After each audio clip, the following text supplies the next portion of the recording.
Kurzemes. Ne Ventspils, ne Kuldīga, ne Talsi.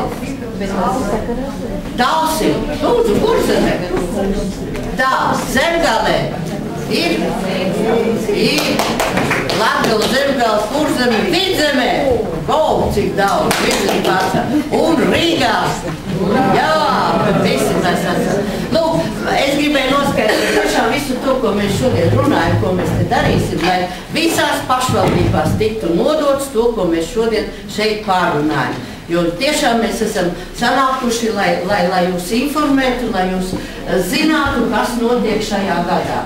Nu tā, mīļās senjoras atkal jāuzrunā un senjori.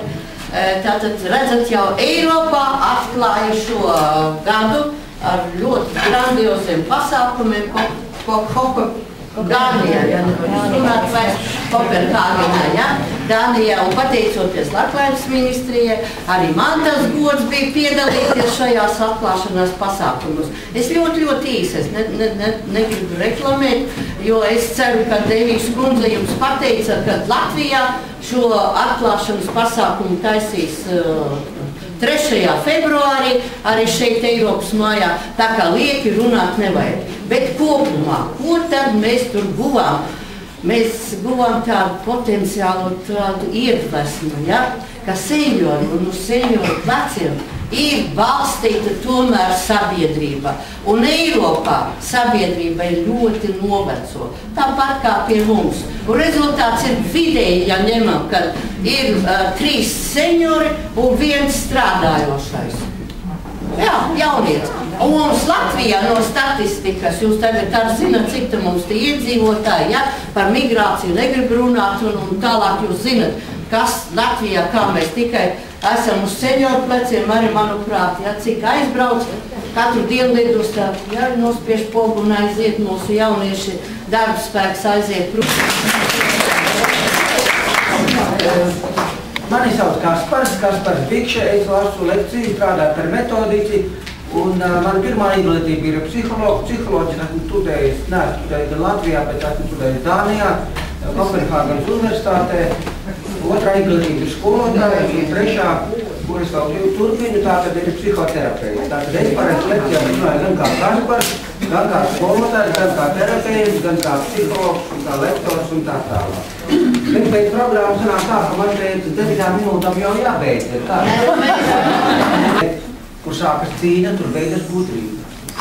Un tikai tas cilvēks, kurš ir pārstājis cīnīties, ir pats gudrākais cilvēks, pats saprātīgākais cilvēks. Jo viņš nedara lielāko muļķību, neiesaistās cīņā. Jo mēs esam dabas sastāvdaļa. Dabā nekur neviet necīnā. Cīņa ir iedomāta mūsu galvās. Pavasaras ar ziemu necīnās. Ja? Lūk, tas ir tikai mūsu galvās iedomātais. Lūk. Un austrumos ir pretēji. Austrumos ir vecuma kults. Jo vecāks cilvēks, jo cienējamāks un godājumāks. Pie mums rietumos ir kā? Jaunieši izaug lielu, kāpēc skolu momentā prom no vecākiem, un jo tālāk no vecāku mājām prom jau labāk. Ja? Austrumos ir otrādi. Paliek dzīvot kopā ar vecāku. Mēs redzam, kādas ir reklāmas šodien. Ja? Kosmētika reklāma, kur tādi uztur sejas un tādi aug, un pilnīgi tādi, kur tur uzzīmēt un uzgažnoti un tādi vai dieni vai dieni.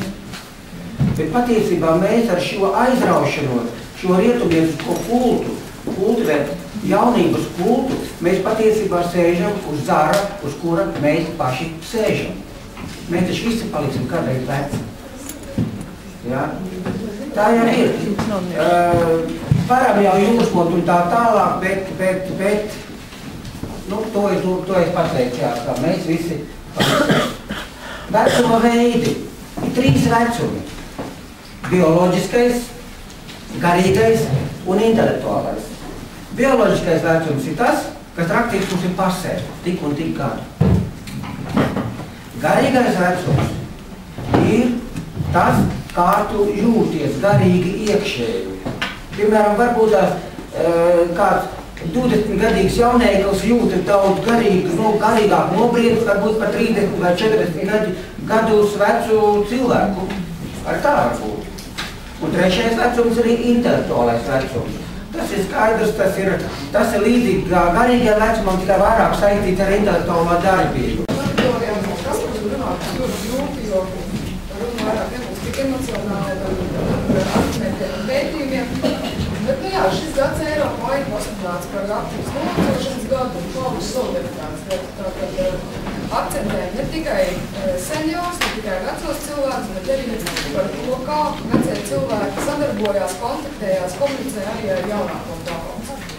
Runāts, ka vecie cilvēki tiek uzskatīts kā sloks un draudz. Sloks mūsu pensiju sistēmām, sloks un draudz arī veselības un aprūpas sistēmām. Protams, tas ir ne tikai valsts līmenī, runājot par to, ka mums ir jāsaglabā dažādi šīs sistēmas vai jāuzlabo vai jārada vien vairāk pakalpojumu, bet arī individuāli līmenī.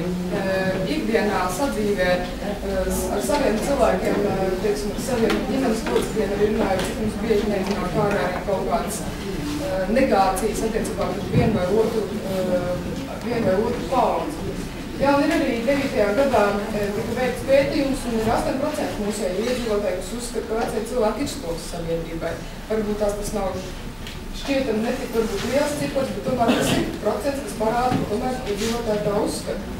Un tāpatās, kas arī tomēr ievērības cienīgs un par ko ir jārunā, to, ka 1/4 daļa ir atzinuši, ka nevienlīdzīgā tieksme vecuma dēļ ir pieņemama. Domāju, vai mēs varam to pieņemt, un varam to tā arī atstāt. Tāpēc šis ir vēl viens no iemesliem, kāpēc mums ir par šiem jautājumiem jārunā. Un trešais aspekts ir jauno cilvēku un senioru aspektība.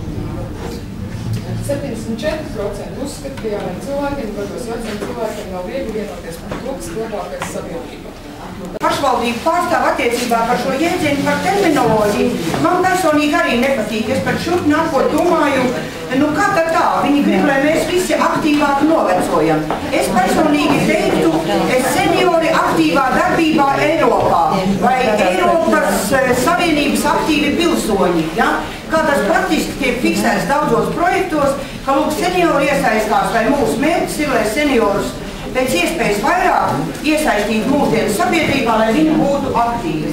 Un tādēļ, redziet, es personīgi pat apzināti jau esmu izvairījusies no šī vārda aktīvā novecošana. Un es tādēļ ļoti viltīgi domāju, redzēs, ko viņi domā, šie pārējie seniori. Es jau principā pēc būtības piederu jau jūsu vecumam, ja?